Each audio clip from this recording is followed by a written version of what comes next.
سڵاو و کات باش هاوڕێ ئەمن سمکۆ جەهانگیریم و ئێرەش ستودیۆی بڵینگۆیە لەگەڵم بە بۆ بیستنی بابەتێکی تایبەتی دیکە لە بڵینگۆ بەر لەوەی دەست پێ بکەین تکایە کاناڵەکەمان سابسکرایب بکە و زەنگوڵەکەش هەڵکە با لە بابەت و پۆستەکانی دواترمان ئاگادار بی.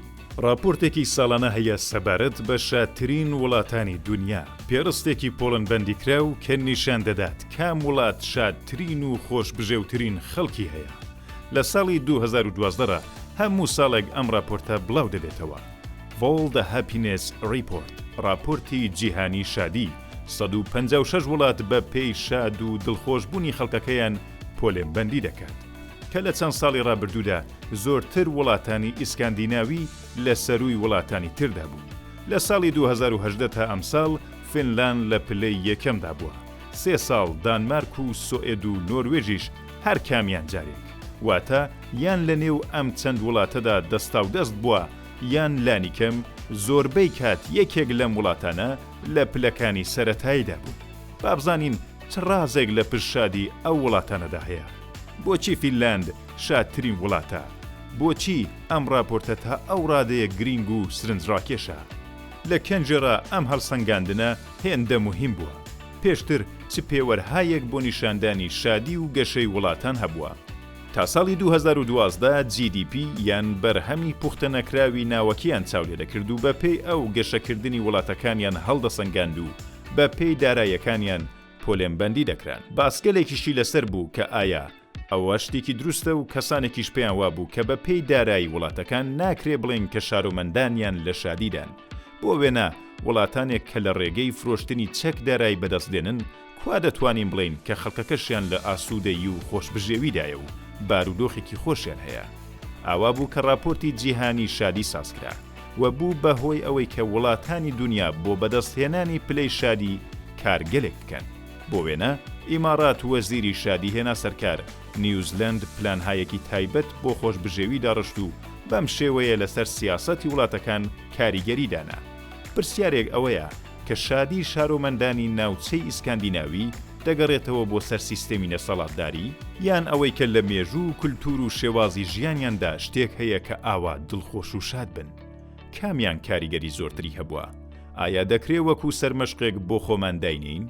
شادی ئەم وڵاتانە لەکوێ ڕادێت؟ بزانین خاڵە هاوبەشەکانیان لە چدایە؟ چ جیاوازیەهایەکیان لەگەڵ وڵاتانی تر هەیە؟ کەسانێک کە لەم بارەیەدا لێکۆڵینەوە دەکەن دەڵێن کە دوو جۆر خاڵی هاوبەش هەیە. بەشێک کولتورێکی هاوبەشیانە و بەشێکیشی سیاسەتی دەسەڵاتدارەکانیانە. سەرەتا باچاو لە کولتورەکەیان بکەین. دەزانین کە بارودۆخی کەش و هەوایی و سروشتی ئەم وڵاتانە تا ڕادەیەک وەکو یەکە. هەموویان زستانهایەکی درێژ و ساردیان هەیە. دانیشتوانی ئەم ناوچەیە بۆ ئەوەی کە ئەم سارد و سەرمایە تێپەڕ بکەن لێک نزیک دەبنەوە. ڕەنگە وابیر بکەینەوە کە خەڵکێکی سارد و سڕیان هەیە.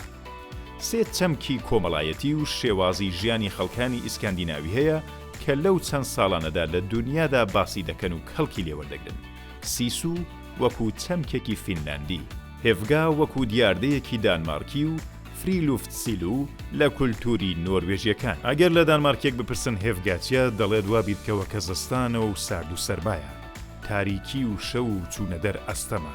تۆ لە بن کوورە دانیشتووی و لەگەڵ کەسانێک کە خۆشت دەوێن خواردنەوەیەک دەخۆیەوە و چێژ دەبەی لەو پێکەوە بوونە.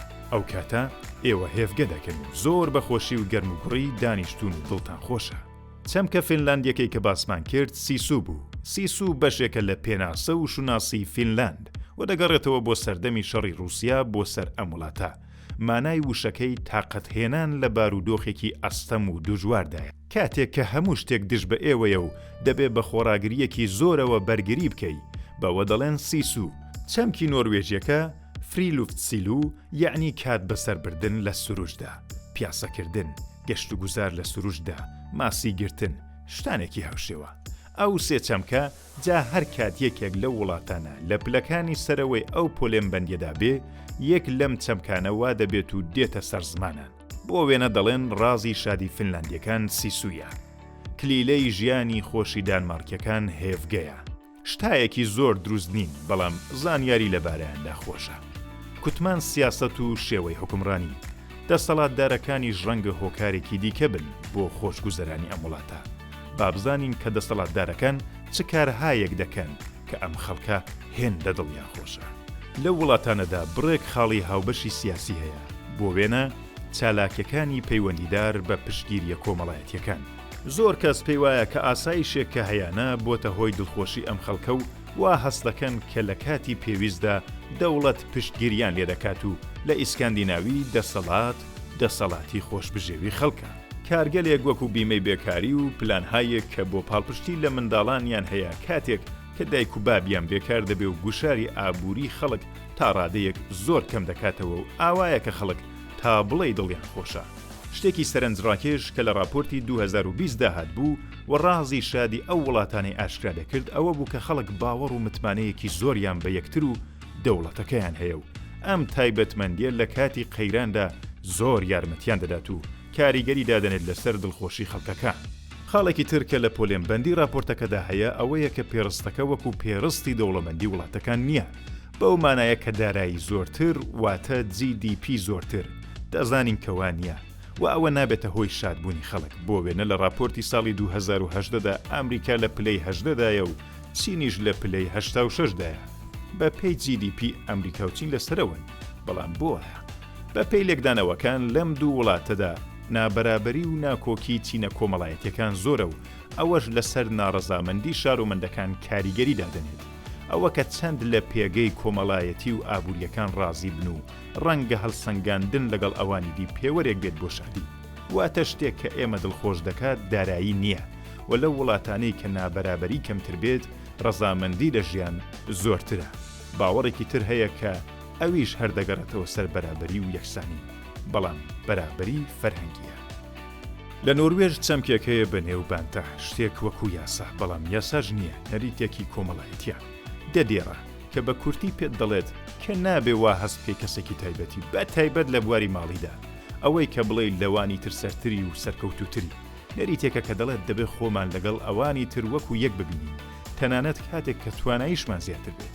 ئەو نەریتە یەکێک لە خاڵە هاوبەشەکانی وڵاتانی نۆردیکە و کاریگەریەکی زۆری هەیە لەسەر ڕەزامەندی و دڵخۆشی خەڵکی ئەم ناوچەیە و ئەم کولتورەیە کە دەبێتە هۆی نەمانی نابەرابەری و هەڵبەت. کەسانێکیش هەن کە دژ بەو یاسا و کولتورە دەڵێن دەرەنجامێکی نەرێنی هەیە لە وەرزش و کێبڕکیەکاندا و دەزانین کە هیچ یاسایەک بێزیان نییە، بەڵام ئەوەی کە لە بەرابەردا چ شتێک وەدەستدێنی زۆر گرینگە.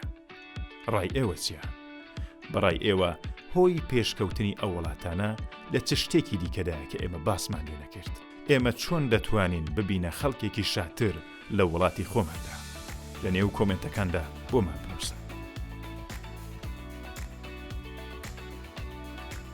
ماندوو نەبی هاوڕێن، سپاس کە تاکۆتا لەگەڵم بووی و هیوادارم چێژی تەواوت لێ وەرگرت بێت.